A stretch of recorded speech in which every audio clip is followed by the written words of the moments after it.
Welcome back after the break. Hafiz Ehsan Khokhar साहब, इस बात को तो हर बंदा तस्लीम करता है कि जब आपने रियासत चलानी है, मुल्क चलाना है, तो उसके लिए कुछ असूल तो रखने पड़ेंगे, उसके बगैर तो नहीं चलाया जा सकता। और कोई भी शख्स जो पाकिस्तान के वज़ीर आज़म के मनसब पर बराजमान हो रहा हो, आर्मी चीफ़ के ओहदे के ऊपर या दीगर वो ओहदे जिनके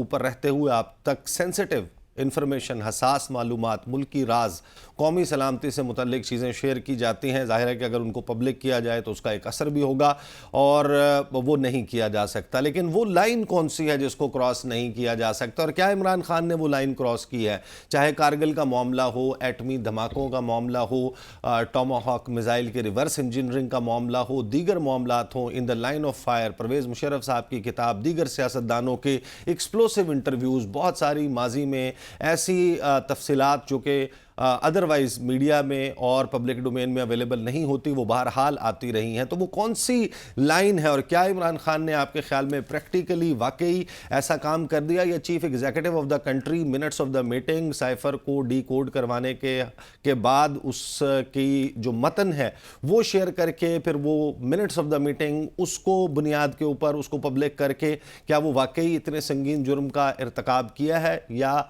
chief executive of the country जो मुल्क के वोटर्स के वोट की बुनियाद पर इलेक्ट होकर आया हो, उसका ये इख्तियार है कि वो ये कर सकता है कि अगर कोई इस किस्म की काम इंटरफेरेंस कर रहा है, बैरूनी दुनिया से हो रही है, तो उस पर पब्लिक को एतमाद मिले? देखिए, इस सारे केस के अंदर कोई डायरेक्ट एविडेंस नहीं है। इसके अंदर एक वो साइफर है, एक डॉक्यूमेंट है, और उसके अंदर जो असल इशू है वो है उसके फैक्ट्स को ट्विस्ट करना। और ट्विस्ट के अंदर जो दो चीज़ें हैं वो इम्पॉर्टेंट है। एक है कॉन्स्पिरेसी, और उस कॉन्स्पिरेसी के बाद है आपका इसका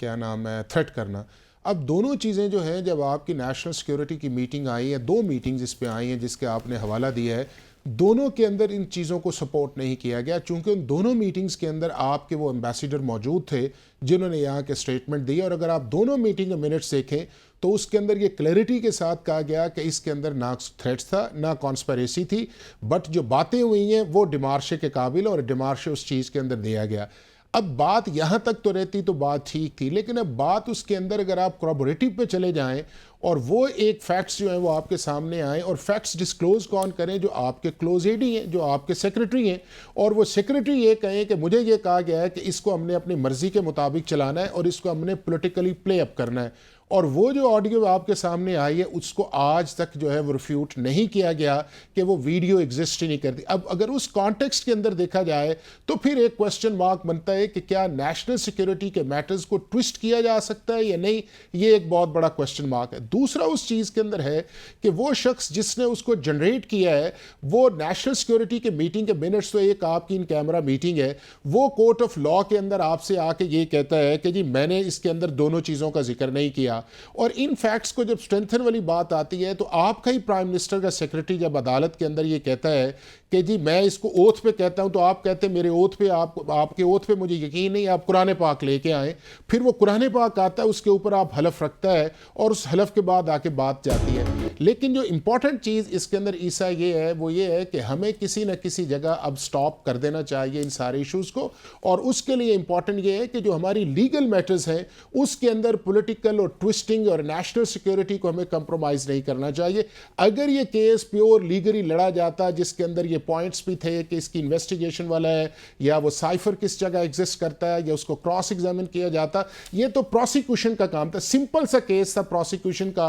कि जी आप अंडर द लीगल ऑब्लिगेशन आपको डॉक्यूमेंट डिस्क्लोज नहीं करना चाहिए था। उसका ये जवाब आ जाता कि जी मैंने इसको जो डिस्क्लोज किया है या मैंने उसको डिस्क्लोज नहीं किया है। अब उसकी जाके एक्सप्लेनेशंस के ऊपर चले जाना, फिर उसको आप लेफ्ट राइट के कॉन्टेक्स्ट के अंदर जाना। अब भी मैं समझता हूं इस चीज़ के अंदर आपने देखा होगा कि ये दोनों जो डिफेंस थे इस चीज़ के अंदर कि मैं इसको पॉलिटिकल नैरेटिव को एक आपका इम्यूनिटी की तरफ लेके जाऊं, तो जो इस्लामाबाद हाई कोर्ट की जजमेंट आई थी, दोनों को उसको रिजेक्ट किया था। अब आप सुप्रीम कोर्ट ऑफ पाकिस्तान की बात करते हैं, जो जस्टिस मंसूर की और जस्टिस अतर मिनल्ला की थी, उन्होंने कहा था कि अभी वो चीज़ें बनती नहीं, और उस वक्त वो एविडेंस रिकॉर्ड पे नहीं आई थी। उन्होंने कहा कि अगर वो एविडेंस वो रिकॉर्ड पे आएगी तो फिर ये प्रिज्यूम किया जाएगा कि कौन सा सेक्शन 5 3 है जिसका जिक्र किया है, अभी हम समझते ये हैं कि वो ऑफेंस नहीं लगता, और उन्होंने कहा चूंकि इसकी सजा कम है, और मैं समझता हूँ वो फैसला इसलिए भी ठीक था कि जिस तरह इस्लामाबाद हाई कोर्ट ने इसके ऊपर ऑब्जर्वेशंस दी थी, सुप्रीम कोर्ट ऑफ पाकिस्तान को टोन डाउन करना चाहिए था, नहीं तो ट्रायल ने बायस हो जाना था,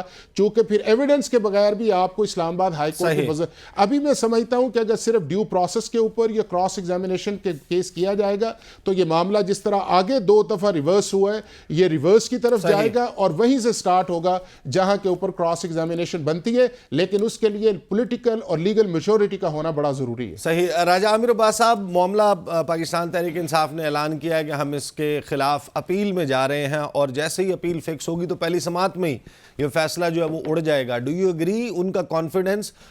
हमेशा इसी तरीके का होता है, और अदालत में जिस तरीके से उनके वकला पेश नहीं भी हुए और इवेंचुअली एक रीज़न तो मिला कोर्ट को, हम इस पे ज़रूर कह सकते हैं कि कोर्ट इस पे लीनियंस जो है वो लीनियंस ही दिखा सकती थी, थोड़ा सा शफकत बरत सकती थी, लेकिन ये वकला का कॉन्फिडेंस आपको लगता है कि ठीक है उड़ जाएगा फैसला?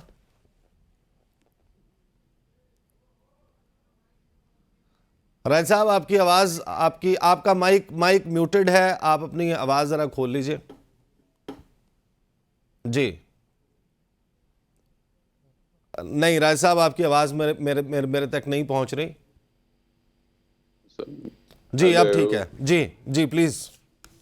हाँ जी, जहां तक ये फैसला है कि क्या ये सस्टेन कर सकेगा या नहीं, तो I am 100% as a law student sure कि इसमें ये ना सिर्फ उड़ जाएगा, ये रीट्रायल की तरफ भी नहीं जाएगा, इसको खत्म कर दिया जाएगा कि ये ऐसे इसमें फ्लॉज आगे हैं कि जिसका बेनिफिट एक्यूज्ड को जाता है। पहली पेशी पे होगा या नहीं, ऑब्वियसली पहली पेशी पे मैं समझता हूं कि मुमकिन नहीं है, शायद 1-2 पेशियां हों, और कितना टाइम उसमें लगता है इसके बारे में भी आई एम नॉट श्योर कि उसमें इस्लामाबाद हाई कोर्ट इसको कब फिक्स करता है और क्या प्रायोरिटी देता है और कब सुना जाएगा। ऑब्वियसली अब लगता है ये इलेक्शंस के बाद ही होगा, और चूंकि ये पॉलिटिकली मोटिवेटेड केसेस होते हैं तो इलेक्शन के बाद देखेंगे कि एटमॉस्फेयर क्या है, क्या गवर्नमेंट बनती है, क्या चीजें हैं, और फिर इन केसेस का फैसला भी कानून